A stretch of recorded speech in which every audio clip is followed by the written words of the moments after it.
there are angels that God ordained to work for us. The Bible called them ministering spirits. So if we are not in that spiritual state, you won't be able to enjoy the best of God. Thank you for joining me again. And I will assure you in Christ Jesus that the good in your life will be fulfilled. And the principle of doing it is what we are discussing. That if Jesus asks us to pray for our daily bread, he's also saying that to actually get the bread, it requires a long process. You will not become rich suddenly. You will need to be productive, and you have to make that production a process. Something you program that, okay, I want to be an entertainer, I want to be an actor. This is what I need to do in a particular year. This is what I need to do at a particular time. A lady shared with me recently what she did for 1 year. And she did it for 1 year just because of what she wants to do this year.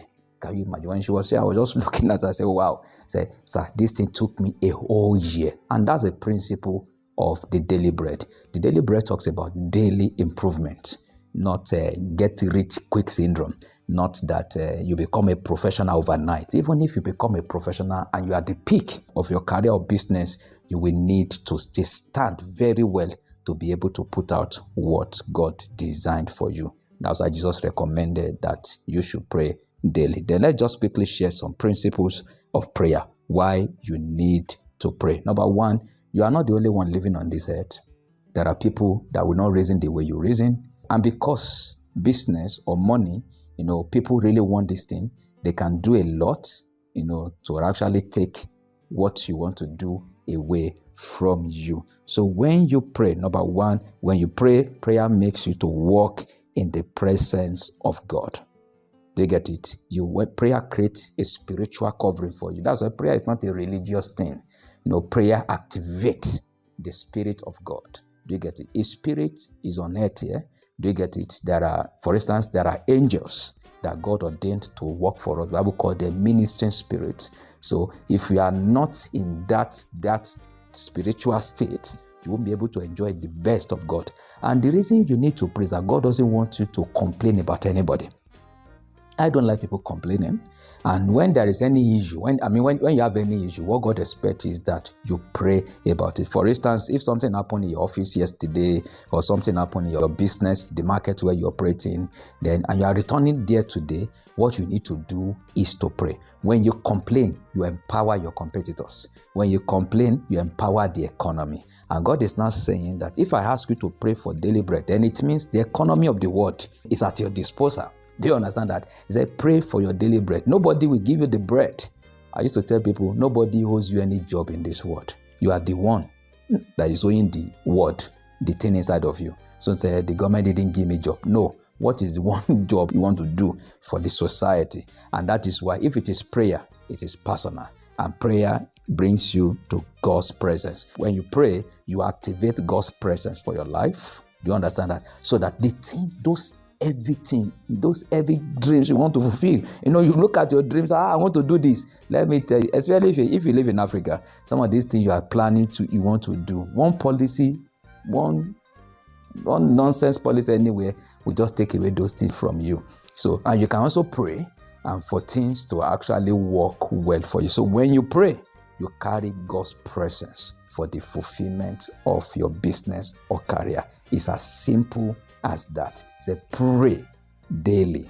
You pray daily. Then number two, before I go today, I will share the rest tomorrow. Number two, prayer protects you from corruption. Prayer protects you from corruption. The world is already corrupt. Please, the world is already corrupt. People, even somebody who is telling you, probably you say you want to fulfill something, and somebody is telling you cannot do it. It's a form of corruption on your life. Some people today, they are not fulfilling their destiny just because somebody somewhere suggested something. And when it's about corruption, we are dealing with influencers. We are dealing with authority figures. I'm sorry to say, even parents. Do you understand that? Religious leaders. Do you understand that? I learned very early in life that you don't suggest things for people in counseling. Allow them to do the things they want to do. Because somebody out of love, somebody can lead you to poverty. You have something you want to do in your mind. This thing will not sell tomorrow. This thing, and many people are living like that. So when we are dealing with corruption, we are actually dealing with authority figures. I'm talking of parents, religious leaders, people you respect in the neighborhood. They are there. They can say something. Do you get it? But when you pray, mark my word, prayer will protect you from corruption, even in quotes, good corruption. People that are thinking out of, I love this person. A parent can mislead. Do you get it? A child. Do you understand that? Thinking that, and I know the best thing for this child, and that may not actually be the best thing. But out of love, and say, I'm your parent. So, or I'm your leader. I'm this and this. So when you pray, prayer will protect you from corruption. There are times, there are situations in life, there are seasons in life that obstruct God's program for your life. Do you understand that? That could be a policy. That could be an idea. That could be a suggestion. That could be a mishap somewhere. That could be an accident anywhere. That could be something. Do you get it? So when you pray, you shield yourself away from corruption. Let me also tell you this. Do you also know that your challenges can corrupt you? These days, somebody may be planning that I want to do this, and a challenge will just come. And the person will just say, maybe you are unable to continue with your education because the person who is helping you, dies and something. Before you now know it, I say, let me even go for this thing, Jerry. Let me even go for. People are now managing when God expects them to excel. So please take note of this. Your challenges, they are a form of corruption also. So don't look at people. Look at life. Then with your mouth, be in charge. So when you pray, you shield yourself away from corruption. Don't forget what you have learned today, that prayer backs God's presence.